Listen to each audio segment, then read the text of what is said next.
Olá, seja bem-vindo, é uma alegria compartilhar a palavra contigo e hoje nós estamos em Ezequiel, capítulo de número 17. Abra tua Bíblia porque a minha já está aberta. Veio a mim a palavra do Senhor dizendo: Filho do homem, propõe um enigma e usa uma parábola para com a casa de Israel. Assim diz o Senhor, Deus: uma grande águia de grandes asas, de comprida plumagem, farta de penas de várias cores, veio ao Líbano e levou a ponta de um cedro. Arrancou a ponta mais alta dos seus ramos e levou para uma terra de negociantes na cidade de mercadores e a deixou. Tomou muda da terra e a plantou num campo fértil, tomou-a e pôs junto a muitas águas como um salgueiro. Ela cresceu e se tornou videira muito larga, de pouca altura, virando para a águia os seus ramos, porque as suas raízes estavam debaixo dela. Assim se tornou em videira e produzia ramos e lançava renovos. Como é uma parábola, tem um significado essa história. Essa grande águia está falando da Babilônia, de Nabucodonosor. Então ele entra na cidade e arranca a ponta do cedro. Essa ponta do cedro foi justamente quando ele arrancou Joaquim do poder, e levou os seus maiorais para a Babilônia, os levou cativos. E no lugar deixou o rei Zedequias. Olha só, ele deixa o rei Zedequias como um rei vassalo, ou seja, você vai ficar em Jerusalém, mas cumprindo as minhas ordens, Eu vou fazer uma aliança contigo, e aí então haverá paz, e você vai prosseguir, mas eu que estou no controle. Zedequias, tudo bem, vamos obedecer. Mas se você continuar lendo o texto, surgiu uma outra grande águia, que é o Egito. E quando a videira viu essa grande águia, virou os seus ramos para ela, ou seja, me acolhe, me acude aqui, me protege.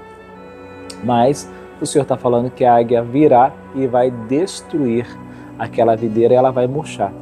Aqui no versículo de número 15 diz assim, mas ele se rebelou contra o rei da Babilônia, enviando seus mensageiros ao Egito para que eles mandassem cavalos e muita gente. Prosperará, escapará aquele que faz tal coisa, violará a aliança, escapará, tão certo como eu vivo, diz o Senhor Deus, no lugar em que habita o rei que o fez reinar, cujo juramento desprezou e cuja aliança violou, sim, junto dele, no meio da Babilônia, será morto.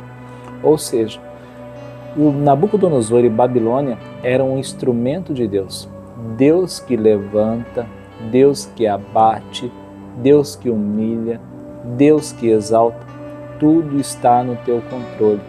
Inclusive, ele entrar em Jerusalém estava no controle de Deus. Ou seja, Nabucodonosor, a Babilônia, foi um instrumento de Deus de punição e de juízo sobre o povo de Israel. Mas era um povo tão rebelde, um povo tão soberbo, não respeitavam a aliança que eles tinham com Deus e muito menos com os homens. Que é interessante que no versículo 15 e 16 que eu acabei de ler, que ele não respeitou a aliança que fizeram com a Babilônia. Não respeitaram. Olha só, e por não respeitar essa aliança, veio duras consequências. Porque Zedequias achava assim, bom, Faraó vai me proteger. O exército de Faraó vai me garantir vitória. Mas no momento do cerco da Babilônia contra Jerusalém, Faraó não moveu nem uma palha. O que eu aprendo nesta lição? Aprendo nessa lição que a nossa confiança tem que estar em Deus.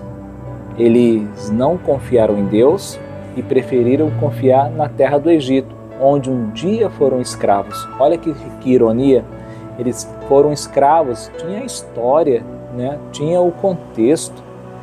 Se eles lessem a história, saberiam que o antepassado, os seus pais vieram dessa terra, foram lá pedir ajuda. E quantas vezes as pessoas, com dificuldade, passando por provas, elas voltam para o lugar aonde era prisão, para o lugar aonde era um cativeiro. Não faça isso, permaneça em Deus. Eles não permaneceram em Deus e foram buscar a ajuda de Faraó. E infelizmente não foi o suficiente. Como Deus já tinha liberado palavra de juízo, Nabucodonosor veio e entrou na cidade. E por causa dessa aliança quebrada, Zedequias, eu já falei isso para vocês, né? Os filhos foram mortos na frente dele. Então a última imagem que Zedequias ele viu foi os filhos sendo mortos. Porque depois que os filhos morreram, os 2 olhos foram vazados e foi levado para a Babilônia. E na Babilônia ele morreu. Que situação trágica. Então eu aprendo também que nós devemos preservar as alianças, ou seja, a palavra do crente tem que ser sim, sim, não, não. Se você fala algo, se você trata de um assunto, você dá a sua palavra, se empenhe por ela. Seja uma pessoa honesta, seja uma pessoa direita e que preserva a palavra que você lançou.